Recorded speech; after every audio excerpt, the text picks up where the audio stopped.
नमस्कार दोस्तों, हमारे BS शर्मा भारद्वाज चैनल में आप सभी भक्तों का, माता बहनों का, दोस्तों का स्वागत है। दोस्तों, आज छठे दिन की अध्याय की कथा में, हरिवंश पुराण कथा में आपका स्वागत करते हैं। आज हम हरिवंश पुराण के छठे दिन की कथा प्रारंभ कर रहे हैं। आप सबसे निवेदन है, जो हमारे चैनल को पहली बार देख रहे हैं, हमारे चैनल को सब्सक्राइब जरूर करें, बगल में घंटी का बटन दबाएं, जिससे हमारी सभी वीडियो आप तक पहुंच सकें। दोस्तों, अब हम छठे दिन की कथा प्रारंभ करते हैं। बोल हरिवंश पुराण की जय।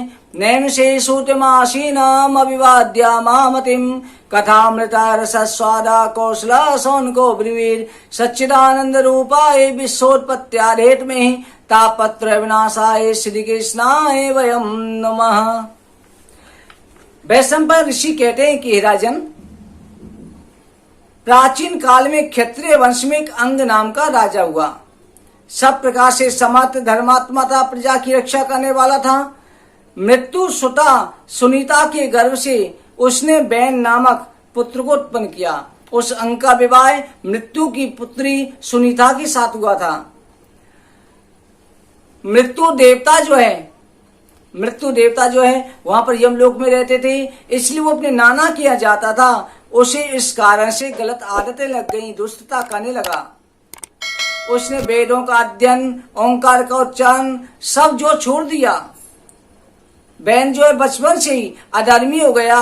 वेद के मर्यादाहीन कार्यों से तंग आकर मरीच आदि ऋषियों ने उसे कई बार समझाया। जब बहन राजा बना, उसने अधर्म शुरू कर दिया, अत्याचार शुरू कर दिया। ऋषियों ने कई बार समझाया, पर वो माना नहीं। उसने ऋषि मुनियों का अपमान कर दिया। तब ब्राह्मणों ने क्रोधित होकर के अपने हुंकार मात्र से उसको नष्ट कर दिया। उसके प्राण निकल गए। उसके बाद में सभी ब्राह्मणों ने देखा कि उसके शरीर को जो है सुगंधित तेलों में रख दिया कि चारों ओर बिना राजा के त्राय त्राय हो रही है, लूट मार ज्यादा हो रही है, चोरों की हिम्मत बढ़ गई है। तो उन्होंने देखा कि इसका वंश तो है ही नहीं, तो उसकी भुजाओं का मंथन करा, शरीर का मंथन शुरू किया। इस तरह से ब्राह्मण ऋषि मुनियों ने जब मंथन उत्पन्न किया, तो उनकी शरीर से दक्षिण दिशा को जब मथा, तो कृष्ण वर्ण का एक बौना मनुष्य प्रकट हुआ, जो वैसे कांपते हुए हाथ जोड़ करके ऋषियों के सामने खड़ा हो गया। महर्षि अत्रि ने उसे निषीद कह करके, निषीद तुम बैठ जाओ, उन्हें निषाद बना दिया। उसके वंश के सभी धीवज जाति के कहलाने लगे। उसी से धीवज जाति की उत्पत्ति हुई। इसी के द्वारा तुषार आदि अधार्मिक असभ्य जातियां उत्पन्न होकर विंध्य पर्वत पर निवास करने लगी। क्रोध ऋषिगण जब बैन की दाहिनी भुजा को मथने लगे, तो उनकी अंग की अग्नि के समान तेज प्रताप वाला प्रजा की रक्षा हेतु धनुष बाण कवच धारण किए हुए मनुष्य उत्पन्न हुआ, जिसका नाम पृथु था। राजा बैन स्वर्ग को सिधार गया। महात्मा पृथु के कारण ही राजा बैन का नरक का भागी होने से बच गया, क्योंकि वो बैन पृथु जो है साक्षात भगवान विष्णु का अवतार था।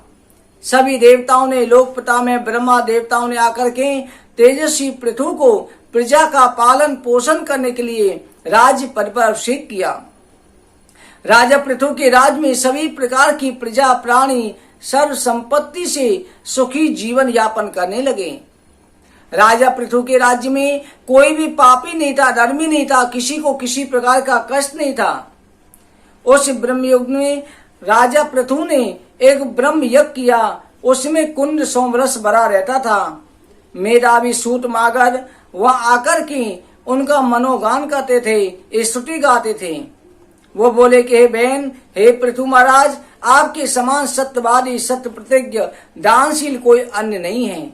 आप संसार में सबसे बड़े दानशील हो। आप विजय युक्त, क्षमाशील हो, पराक्रमी हो, देवताओं पर शासन करने वाले हो। आप धर्म के ज्ञाता हो, कृतज्ञ हो, दयालु हो, मधुरवासी हो। इस तरह से बंदीजन स्तुति करते थे। पृथु जो है ब्राह्मणों का मान सम्मान करने वाला, संसार में सबकी रक्षा करने वाला था। प्रजा कल्याण के लिए हर समय पर प्रतीत रहता। एक समय पर 100 वर्ष तक बारिश नहीं हुई, अकाल पड़ गया, तो सभी प्रजा ने आकर के महाराज पृथु से प्रार्थना करी कि हे राजन, हम पृथ्वी में जो भी अन्न बोते हैं, सबको पृथ्वी निगल जाती है, अन्न उगलती नहीं है, बीज की पैदावार नहीं हो रही। तो राजा पृथु को क्रोध आया और उसने धनुष बाण लिए कि मैं आज पृथ्वी को नष्ट कर दूंगा। पृथ्वी गाय का रूप बना करके वहां से भागने लगी, तीनों लोकों में भागी, पर किसी ने पृथ्वी की रक्षा नहीं करी। उस समय पर पृथ्वी ने देखा कोई भी रक्षा नहीं कर रहा, तब पृथ्वी ने उनके वास्तविक रूप को जाना कि साक्षात नारायण के अवतार हैं। स्तुति करी कि हे नारायण, आपने इस समय क्षत्रिय रूप में अवतार लिया है, आपकी दासी हूं, आपने मेरा उद्धार किया, आप मुझे मानना चाहते हैं।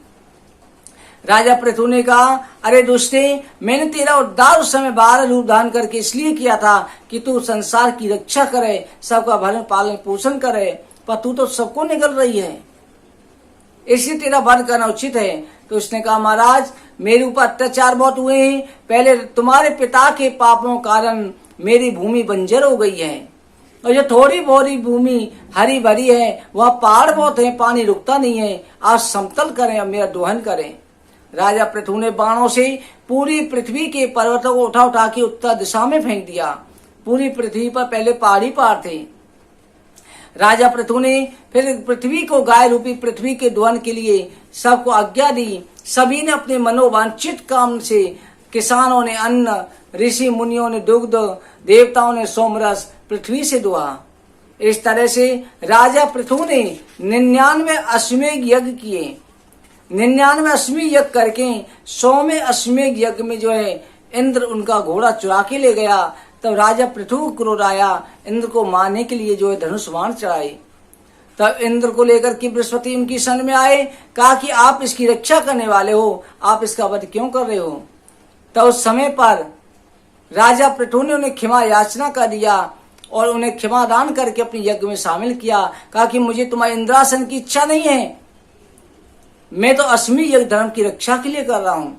जब 100वां अश्वमेध यज्ञ पूरा हुआ तो उसी समय पर भगवान विष्णु प्रकट हुए और राजा पृथु से कहा, राजन, तुम कोई वरदान मांगो, तुम मेरा ही अवतार हो। तो राजा पृथु ने 10,000 कान मांगे।